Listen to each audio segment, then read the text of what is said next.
أعوذ بالله من الشيطان الرجيم. بسم الله الرحمن الرحيم. فاليوم لا يملك بعضكم لبعض نفعا ولا ضرا ونقول للذين ظلموا ذوقوا عذاب النار التي كنتم بها تكذبون. وإذا تتلى عليهم آياتنا بينات قالوا ما هذا إلا رجل يريد أن يصدكم عما كان يعبد آباؤكم وقالوا ما هذا إلا إفك مفترى وقال الذين كفروا للحق لما جاءهم إن هذا إلا سحر مبين.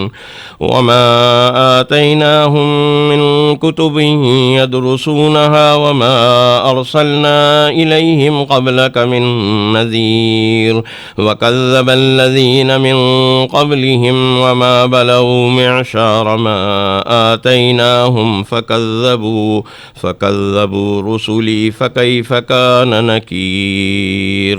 صدق اللہ العظیم. ان آیات کریمہ کا ترجمہ سماعت فرمائیے. اور پھر ان کافروں سے کہا جائے گا کہ آج تم میں سے کوئی کسی دوسرے کو نفع پہنچانے کا اختیار نہیں رکھتا اور نہ ہی کوئی نقصان پہنچانے کا. اور اس وقت ہم ان ظالموں سے کہیں گے کہ جس جہنم کے عذاب کو تم جھٹلایا کرتے تھے اب اس کا مزہ چکھو. اور جب ان کے سامنے ہماری صاف صاف اور واضح آیتیں پڑھی جاتی تھیں تو یہ لوگ ہمارے پیغمبر کے بارے میں یہ کہتے تھے کہ یہ شخص کچھ نہیں چاہتا سوائے اس کے کہ تم لوگوں کو ان معبودوں سے برگشتہ کر دے جن کو تمہارے باپ دادا پوجتے آئے تھے. اور یہ بھی کہتے تھے نعوذ باللہ من ذالک کہ یہ قرآن کچھ نہیں من گھڑت جھوٹ ہے. اور جب ان کافروں کے پاس حق کا پیغام آیا تو انہوں نے اس کے بارے میں یہ کہا کہ یہ تو کھلے جادو کے سوا کچھ نہیں، حالانکہ ہم نے انہیں پہلے نہ ایسی کتابیں دی تھیں جو یہ پڑھتے یا پڑھاتے ہوں، اور نہ ہم نے ان کے اوپر پیغمبر بھیجا تھا جو تم سے پہلے کوئی خبردار کرنے والا نبی ہو. اور ان سے پہلے جو لوگ تھے انہوں نے بھی پیغمبر کو جھٹلایا تھا. اور یہ مشرکین عرب تو اس ساز و سامان کے 10ویں حصے کو بھی نہیں پہنچے ہیں جو ہم نے پہلے لوگوں کو دے رکھا تھا. پھر بھی انہوں نے ہمارے پیغمبر کو جھٹلایا، سو دیکھ لو میرا ان پر کیسا عذاب ہوا. گزشتہ آیات مبارکہ میں حق جل مجدہ نے فرشتوں سے ایک مکالمہ نقل کیا تھا، جس مکالمے میں فرشتوں نے اللہ کے سوال کے جواب میں یہ عرض کیا تھا کہ ان لوگوں نے ہماری دوستی، محبت، قرابت یا عبودیت و عقیدت سے کوئی تعلق نہیں. ان لوگوں کو اللہ کے معصوم فرشتوں سے نہ محبت ہے نہ عقیدت، بلکہ یہ لوگ تو ابلیسی طاقتوں اور ابلیس کی ذریت کے پیروکار ہیں. ان سے محبت و عقیدت رکھنے والے ہیں، بلکہ ان کو اپنا معبود اور نجات دہندہ سمجھتے ہیں.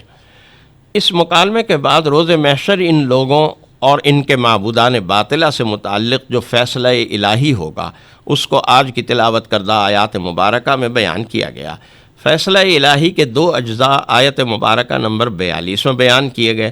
پہلا حصہ بیان کرتے ہوئے رب کائنات نے ارشاد فرمایا فَالْيَوْمَ لَا يَمْلِكُ بَعْضُكُمْ لِبَعْضٍ نَفْعًا وَلَا ضَرًّا. آج تم میں سے کوئی بھی خواہ و عابد ہو یا معبود کسی دوسرے کے لیے نہ کسی نفع کا اختیار رکھتا ہے اور نہ ہی کسی نقصان کا. انسان کی یہ فطرت ہے کہ وہ نفع اور فائدہ حاصل کرنا چاہتا ہے اور اپنے آپ کو کسی بھی ممکنہ ضرر یا نقصان سے بچانا چاہتا ہے. اس کے لیے وہ زندگی بھر تگ و دو کرتا ہے، بلکہ اپنی آنے والی نسلوں کے لیے بھی کچھ نہ کچھ کرنے کی سعی اور مقدور بھر کوشش کرتا ہے. اسی کیفیت کو یہاں بیان کیا جا رہا ہے کہ یہ لوگ نفع اور فائدہ حاصل کرنے اور اپنے آپ کو ممکنہ نقصان اور تکلیف سے بچانے کی خاطر بے سوچے سمجھے ان معبودان باطلہ کی پیروی کرتے رہے، اور آج انجام بد ان کے سامنے آیا کہ یہ معبودان باطلہ نہ کوئی ادنا سا فائدہ انہیں پہنچا سکتے ہیں اور نہ کسی چھوٹی یا بڑی تکلیف اور ذلت سے انہیں بچا سکتے ہیں.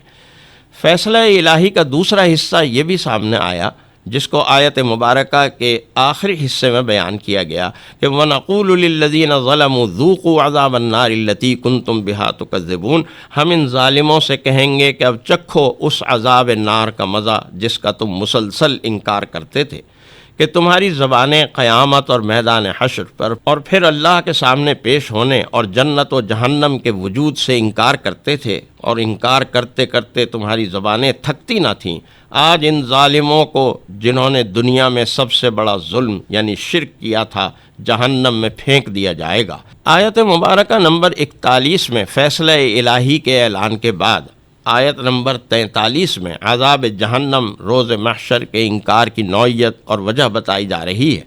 وَإِذَا تُتْلَىٰ عَلَيْهِمْ آيَاتُنَا بَيِّنَاتٍ قَالُوا مَا هَٰذَا إِلَّا رَجُلٌ يُرِيدُ أَن يَصُدَّكُمْ عَمَّا كَانَ يَعْبُدُ آبَاؤُكُمْ کہ جب ان لوگوں کے سامنے قرآن کریم کی واضح آیات تلاوت کی جاتی تھیں تو یہ لوگ کہا کرتے تھے کہ اس شخص کا اور کوئی مقصد نہیں سوائے اس کے کہ ان چیزوں کی عبادت سے تمہیں روک دے جن کی تمہارے آباء و اجداد عرصہ دراز سے پوجا کرتے آ رہے تھے۔ یعنی اس کا ہدف یہ ہے کہ تمہیں ان بتوں کی عبادت سے ہٹا کر اپنے خود ساختہ آئین کا پیروکار بنا دے۔ آیات قرآنیہ کی تلاوت کو اور سننے والوں پر ہونے والے ان اثرات کو دیکھ کر ان لوگوں نے آیات الہی پر تبصرہ کرتے ہوئے دوسری بات یہ کہی کہ وَقَالُوا مَا هَٰذَا إِلَّا إِفْكٌ مُفْتَرًى کہ یہ کلام جو یہ بندہ پڑھتا ہے خود بنا کر اسے جھوٹ موٹ اللہ کی طرف منسوب کر دیتا ہے۔ یعنی قرآن کریم کو خالق کائنات کا کلام سمجھنے کے بجائے مخلوق کا کلام سمجھنے لگے، اور پھر آخری تبصرہ یہ کیا کہ ان ھذا الا سحر مبین یہ کچھ نہیں سوائے اس کے کہ یہ کھلا جادو ہے۔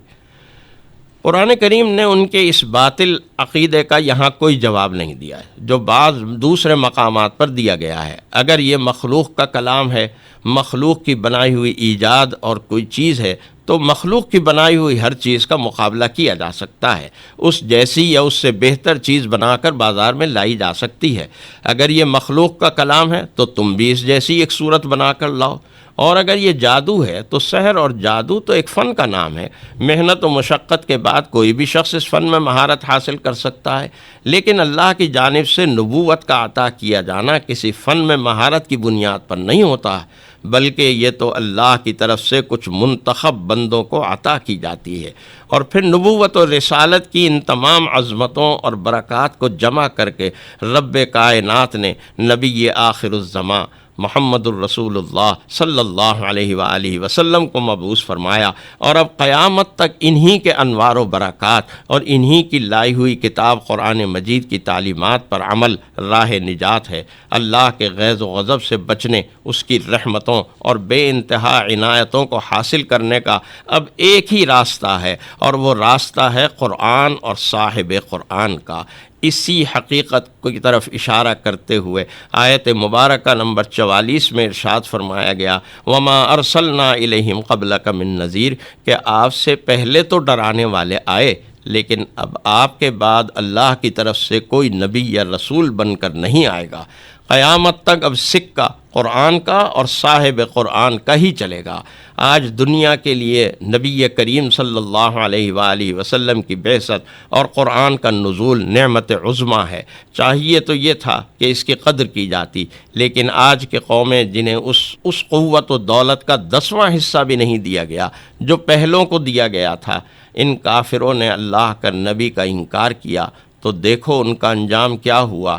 ذرا اس جانب سوچو اور اپنا رخ زندگی قرآن اور صاحب قرآن کی جانب موڑ دو۔ اللہ ہمارا حامی و ناصر ہو، آمین۔ وآخر دعوانا ان الحمد للہ رب العالمین۔